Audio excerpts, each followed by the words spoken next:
جب امام حسین میدان میں جانے لگے تو جناب زینب بچوں سے کہنے لگی نہ پہلے بھائی نہیں جائے گا، پہلے بھانجے جائیں گے۔ 2 بچے شہید ہوئے۔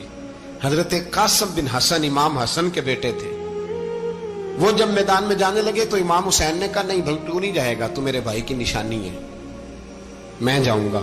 تو حضرت قاسم بن حسن نے ایک تعویذ کھول کے دیا کہ ابا جی میرے والد نے کہا تھا جب بڑی مشکل آ جائے تو تعویذ کھول کے دیکھنا، تو آج بڑی مشکل آئی ہے تو میں نے تعویذ کھولا ہے، تو یہ دیکھیں کیا لکھا ہے، یہ تو رکا ہے، تعویذ ہے ہی نہیں۔ جب کھول کے دیکھا تو اس پہ لکھا تھا قاسم اگر حسین پہ کوئی کڑا وقت آ جائے تو بیٹا کے آگے آگے رہنا، اگر کڑا وقت میرے بھائی پہ کبھی آ جائے نا دیکھنا اس کے آگے آگے چلنا، اسے حسن کی کمی نہ محسوس ہو، پائیاں جہاں ساکھ نہیں کوئی جے وچ خار نہ ہوئے۔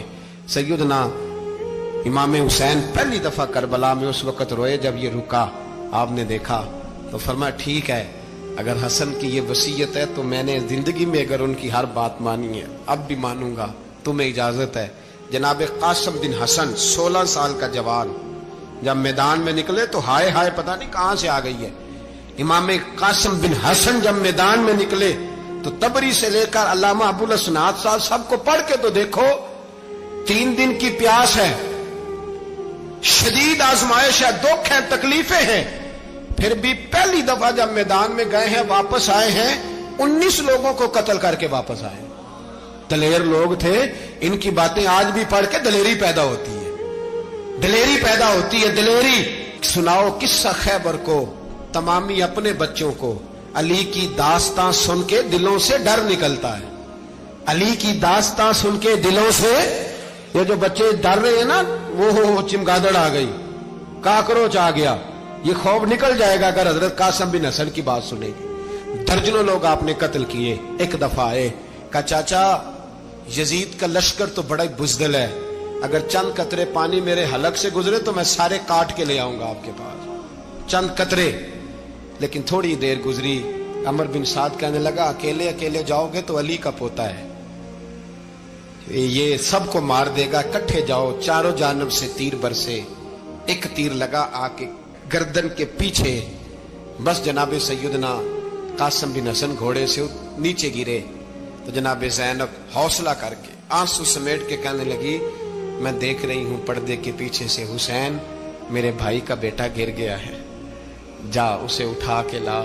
حضرت امام حسین ان کو اٹھا کے لائے تو امام حسین نے سینے سے لگایا ہوا تھا تو ان کے پیر، ان کا قد لگتا تھا امام حسین سے زیادہ ہے، اٹھا کے لایا، لٹا دیا گیا۔ امام حسین کے اپنے بڑے بیٹے میدان میں نکلنے کو علی اکبر نام ہے، جب جن لوگوں نے حضور کو نہیں دیکھا تھا وہ جب کہتے نا ہم نے نبی پاک کا دیدار نہیں کیا تو بتاؤ کس طرح کے تھے، تو بتایا جاتا تھا کہ جناب علی اکبر کا دیدار کرو، ہم شبیہ مصطفیٰ۔ اور جب وہ گلیوں میں نکلتے تھے تو عورتیں چھتوں پہ چڑھ جاتی تھی۔ جناب علی اکبر رضی اللہ تعالیٰ عنہ تلوار لے کے میدان میں نکلے، جوان بیٹے دینے بڑے مشکل۔ او یارو رٹا کیا ہے یہ تو بتاؤ، کہ ظالم آدمی حکمران، یار یہ رٹا ہے، ایک ظالم کا رستہ روکنا ہے، اس رٹے کے لیے ہم شبیہ مصطفیٰ۔ جناب سیدنا امام علی اکبر میدان میں نکلے، بڑے لوگ مارے، بڑے، پھر ایک تیر ان کے بھی گلے میں لگا، اور جب وہ گرے نا زمین پہ تو حضرت امام حسین دوڑ کے آئے، دوڑ کے، اور جب تشریف لائے تو ان کے گلے سے تیر کھینچا تو ایک جملہ لکھا ہے صاحب تبری نے، اس نے حد کر دی، کہنے لگے تیر کھینچا تو امام حسین کی آنکھوں میں آنسو آئے، کہنے لگے کاش جناب ابراہیم آج میرے سامنے ہوتے تو میں انہیں کہتا کہ آپ نے تو بیٹا ذبح کرتے وقت آنکھوں پہ پٹی باندھی تھی، دیکھو میں کھلی آنکھوں سے بچے ذبح کر رہا، کھلی آنکھوں، کاش جناب ابراہیم خلیل ہوتے تو انہیں کہتا۔ جناب علی اکبر بھی شہید ہوئے۔ حضرت علی اصغر کو تو اچانک اٹھایا تھا امام حسین، باہر نکلے تو گردن پہ تیر لگا تو 6 مہینے کا بچہ وہ بھی شہید ہوا، خون اچھالا آسمان کی طرف تو کہا مولا دیکھ لے میں نے 6 مہینے والا بھی نہیں بچایا، وہ بھی دے دیا ہے۔ پھر حضرت عباس کو بیٹیوں نے کہا کہ اب نہ، کچھ کہتے ہیں پہلے شہید ہوئے، کچھ نے لکھا بعد میں، کہ اب ہم سے پانی کے بغیر نہیں رہا جاتا، تو جناب عباس پانی کا مشکیزہ لے کے نکلے، باہر نکلے، ایک ہاتھ کٹا، دوسرے پہ مشکیزہ وہ بھی کٹا، دیکھ لو میں پس منظر پہ ہوں ابھی تک. میں بتا رہا ہوں کہ جہاد کس کے خلاف تھا؟ ظالم حکمران کے خلاف، ظالم کافر کے خلاف نہیں، مشرک کے خلاف نہیں. حضرت امام حسین رضی اللہ تعالیٰ عنہ نے ہر جگہ ایک ہی بات کی کہ یزید شرابی ہے تو بچے کٹوا دوں گا، شرابی کو ووٹ. یہ ایک نہیں، ہر کتاب میں یہی لکھا، ہر کتاب میں، اور ہر مسلک کی کتاب. یزید چونکہ مجرے دیکھتا ہے، رنڈیوں کا ناچ دیکھتا ہے، بچے کٹوا دوں گا، اس کے ہاتھ میں ہاتھ. امام حسین نے فرمایا چونکہ اللہ کی حدوں کو توڑتا ہے، حقوق اللہ پامال کرتا ہے، حدود اللہ، بچے کٹوا دوں گا لیکن اس کے ہاتھ میں ہاتھ. سارا دن خود مجرا دیکھنا اور 10 محرم کو 2 دیگیں پکا کے حسینی بن جانا، سارا سال خود گند مند کرنا، شرابیوں کے ساتھ رہنا اور 10 محرم کو 2 آنسو بہا کے یاد رکھنا.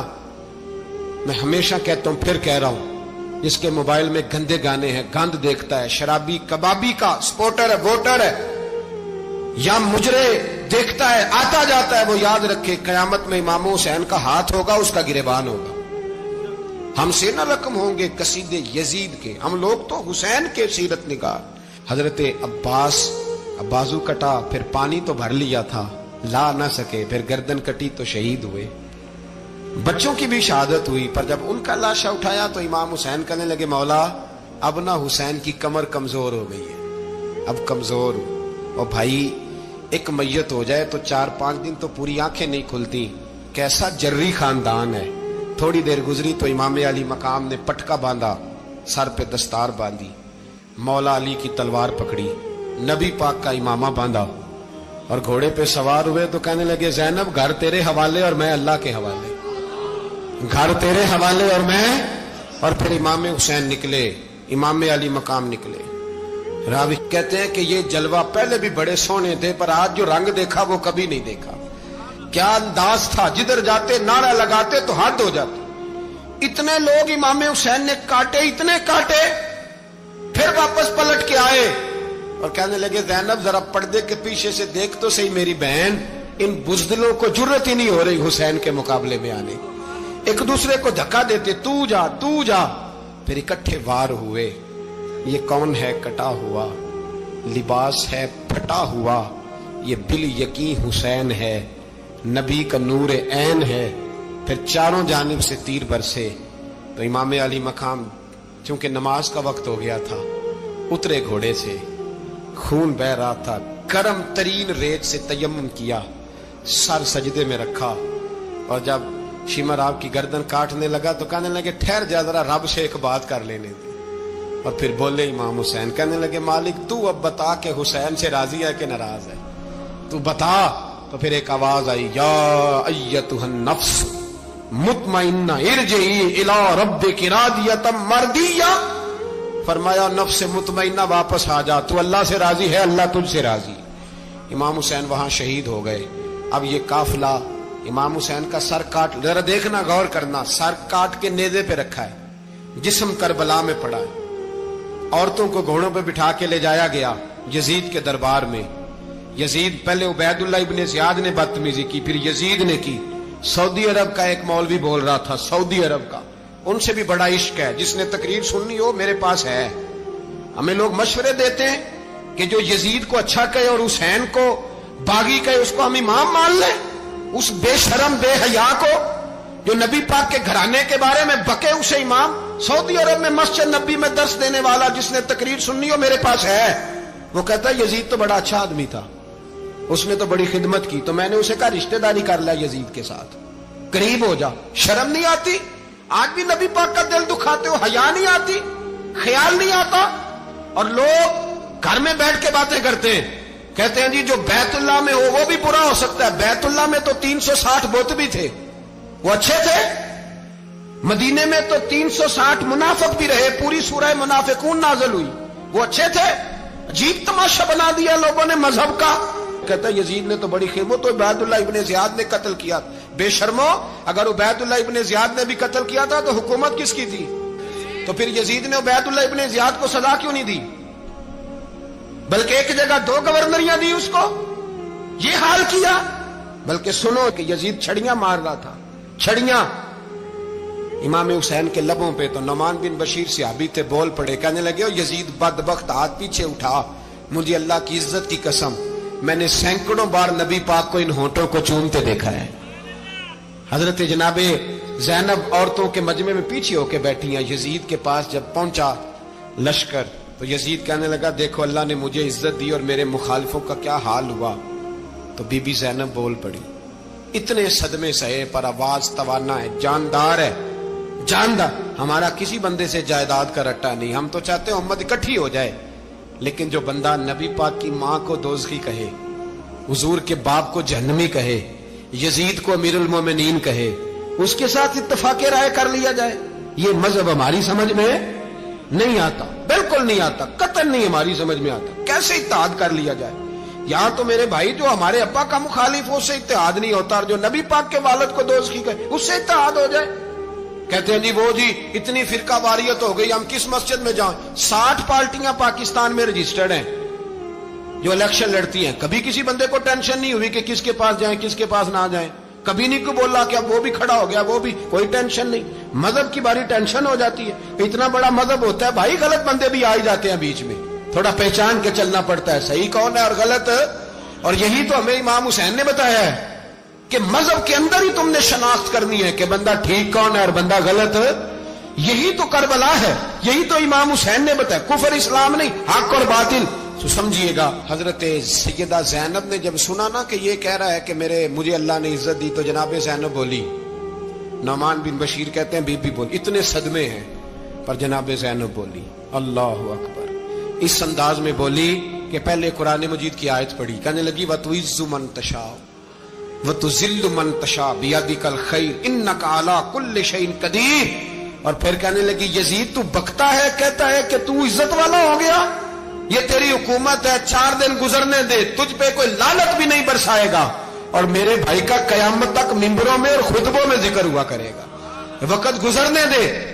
جب جناب بی بی زینب بول رہی تھی تو حضور کے ایک نابینا صحابی پاس بیٹھے تھے، جناب نعمان بن بشیر کا ہاتھ ہلایا، ہلا کے کہنے لگے کیا علی آ گئے؟ تو علی کی آواز لگتی ہے، جبریل امی بول رہے ہوں جیسے، حکمت کے گوہر رول رہے ہوں جیسے، دربار دمشق میں بی بی زینب کا خطاب، منبر پہ علی بول رہے ہوں جیسے۔ میرے بھائی بس کربلا والا قافلہ تو مدینے پہنچ گیا، 3 سال یزید نے حکومت کی، شرابیں عام ہو گئی، مکے پہ حملہ ہوا، خانہ کعبہ کا غلاف جلا، مدینے پہ اس نے حملہ کیا، 3 دن مسجد نبوی میں اس نے گھوڑے باندھے، مسجد نبوی میں صحابہ کو نکال کے اپنا اس نے امام مقرر کیا، لیکن پھر امت نے اسے قبول نہ کیا، پھر وہ رسوا ہوا اور آج تک وہ رسوا ہے، لیکن امام حسین کا نام کل بھی زندہ تھا اور آج بھی۔ درس یہ ہے، پیغام یہ ہے، پیغام یہ ہے، یاد رکھو موت تیزی سے آ رہی ہے، ہمارے ساتھ والے دائیں بائیں والے سب چلے گئے، اسی طرح نمبر لگے گا، ایک دن اعلان ہوگا، ضمیر کے قیدی بن کے زندگی نہ گزارو، بالکل نہ گزارو، یہ تھوڑی سی زندگی ہے، دنیا سجن المومن، حق بات کرو، حق پہ ڈٹنا سیکھو، دین سمجھو، خبردار رسول پاک صلی اللہ علیہ وسلم کے دین میں ظالم، جابر، فاسق، فاجر کی کوئی گنجائش قطعاً نہیں ہے، اپنے آپ کو سمیٹو، اپنے آپ کو سنبھالو، دین میں اپنا کردار ادا کرنے کی کوشش کرو، دین طلب کرتا ہے ہم سے کہ ہم نے دین کو کیا دیا ہے، امام حسین نے سارا گھرانہ دین کے لیے دے دیا، ہمارا جو بچہ کسی کام کا نہیں رہتا اسے مدرسے داخل کراتے، ہم نے دین اتنا کمزور کر دیا ہے کہ عالم اگر شور نہ کریں، عالم اگر شور نہ کرے، زور نہ کرے، گھٹن والا ماحول ہو گیا، مذہب کی پوزیشن کمزور کر دی۔ اب جہاں تک اس بات کا تعلق ہے جی فرقے ہو گئے، تو میرے بھائی یہ کوئی اتنی خطرناک بات، یہ کوئی اتنا مشکل معاملہ نہیں ہے، یہ تو امام حسین نے بتا دیا تھا کہ یزید کے طور پر ایک غلط فرقہ کھڑا ہو گیا ہے، لہذا اس کا مقابلہ کرنا ہے، اس میں کوئی بری بات ہے، لیکن ایک سبق ہے بزرگوں کا کہ اگر سچی بات بھی نہیں کرنی تو پھر اس منبر کا حق ادا نہیں ہوتا، جو سچ بولے وہ حسینی ہے، جو ظالم کے سامنے کھڑا ہو جائے وہ حسینی ہے، جو مصلحت کوش ہو، جو کہے ٹائم نہیں، گراؤنڈ ریالٹی نہیں، حالات نہیں، طبیعت نہیں، موقع نہیں، تو ابھی امام حسین کے پیغام کو نہیں سمجھا۔